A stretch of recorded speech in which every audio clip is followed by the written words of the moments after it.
Okay, calm down. This isn't an attack on the idea of the Brownlow Medal, nor Charlie Brownlow himself. This is a critique on the antiquated voting system used to decide winners, and how the league can improve from other examples worldwide, particularly sports like the NBA.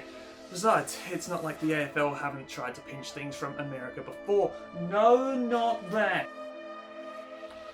The Brownlow Medal is the award given to the best and fairest player in what was, and to some still is, the VFL. It would be a unique and innovative idea if it weren't for the McGarry and Sandover medals, both predating it by years and even decades. The medal was named after Geelong admin Charles Brownlow and was first won by Cargie Greaves, who played for... nothing sus there. The medal was given to the player with the most votes, which were cast by the on-field umpire, yes, one, who originally gave 1 vote per game. This was scrapped pretty quickly, as I've already covered, when everyone realised how shit of a system it was, especially because it gave Gordon Coventry, a man who kicked 242 goals across 2 seasons, significantly more than anyone else, and only 40 less than North Melbourne as a whole, 0 votes across a whole 2-year span. Incredible.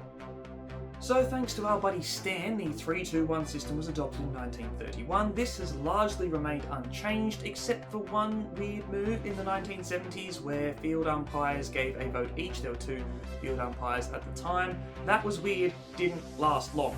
The system they use now is exactly the same as it was when our buddy Stan Judkins changed it in 1931.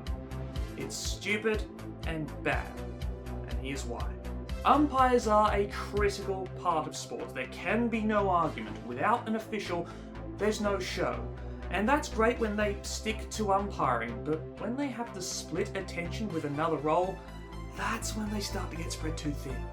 Australia seems to be the only nation where the biggest individual prize in its elite major sports leagues are judged by a bunch of poor bastards running around trying to do a completely different job. Imagine if in boxing the referee was also the judgment panel. It makes no sense, especially when there's 50,000 people nearby, or 10 in the Giants' case, all focusing on player performance and all with a better view, particularly those with an elevated viewing position, who are actually paid to analyse players' game plans.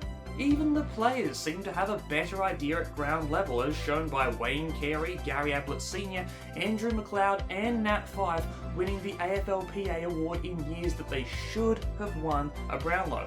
You know why?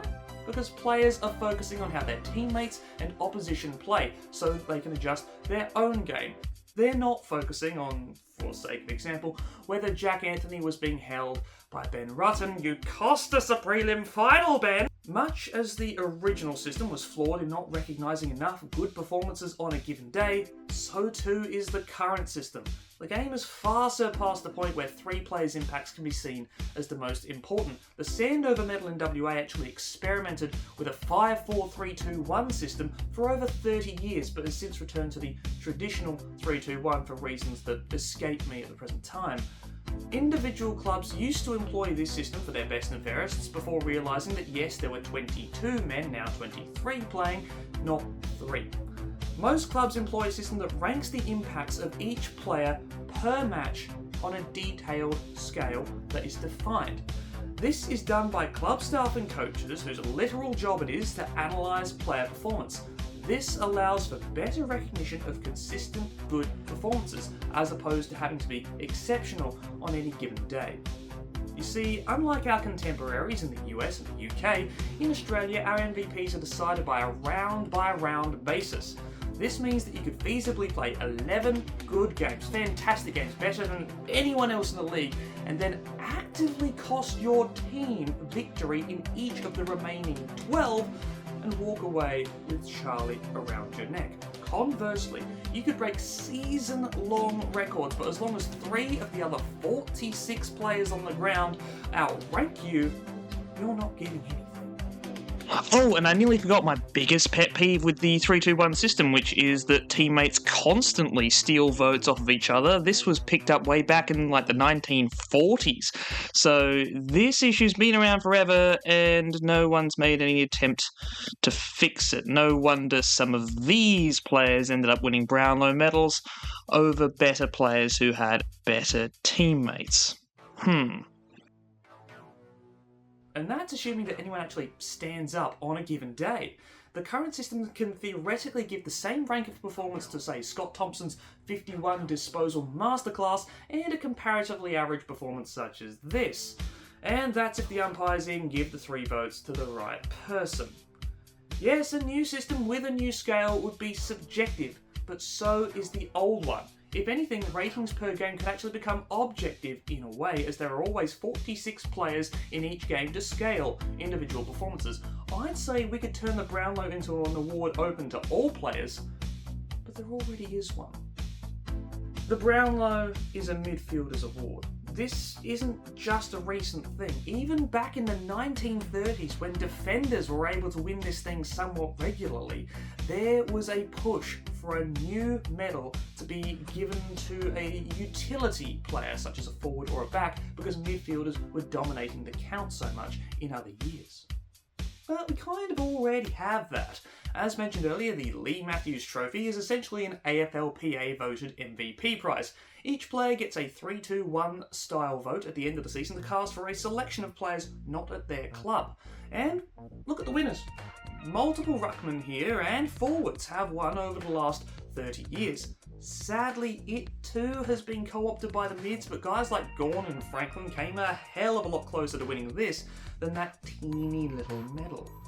The last non-true midfielder to win the Brownlow was Adam Goods, way back in 2003 and 2006 as a kind of weird ruck, utility, undersized kind of player. He really didn't fit a description, but even then, he still spent a large amount of his time in the midfield. He himself broke a 12-year drought, with Irish ruckman Jim Steins capping off one of footy's great stories to win. The last forward to win the Brownlow was Tony Lockett in 1987. He and Malcolm Blight remain the only forwards to win, while the last defender to win the medal did so before man walked on the moon. And even then, he only won his in 1989 on a countback. So how do we fix this?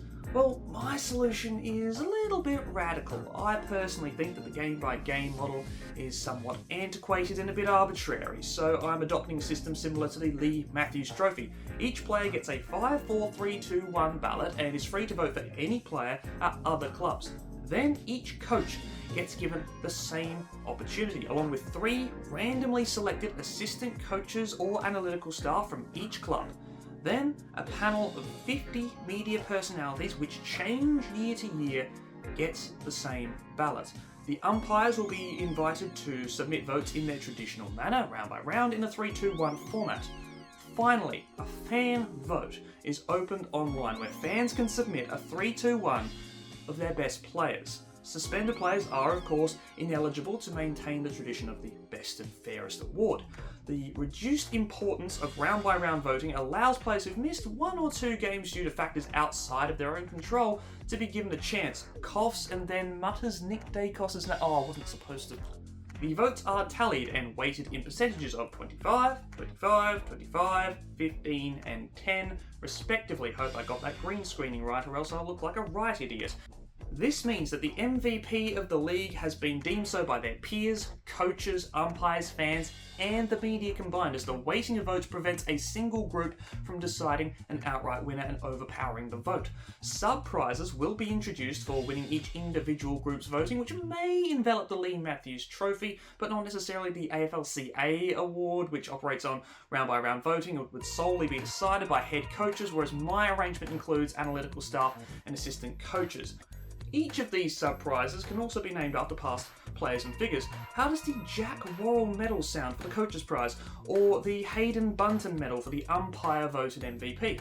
I personally like the idea of giving placement medals like the Olympics. Who fancies a Harold Bray medalist for second, huh? Also, let's get him in the Hall of Fame, please. Will this ever happen? Well, it's new, inventive, radical, and involves the people's voice, so of course it won't. Sorry for wasting your time. Goodbye. Other button. Yeah. See ya. And thanks so much again to the lifeblood of this channel, the Patreon members. Some Geek from Twitter, Emmanuel Cans, Seamus O'Dowd Clancy, Grittio M, Renega, Nathan Krauseratus, and our newest member,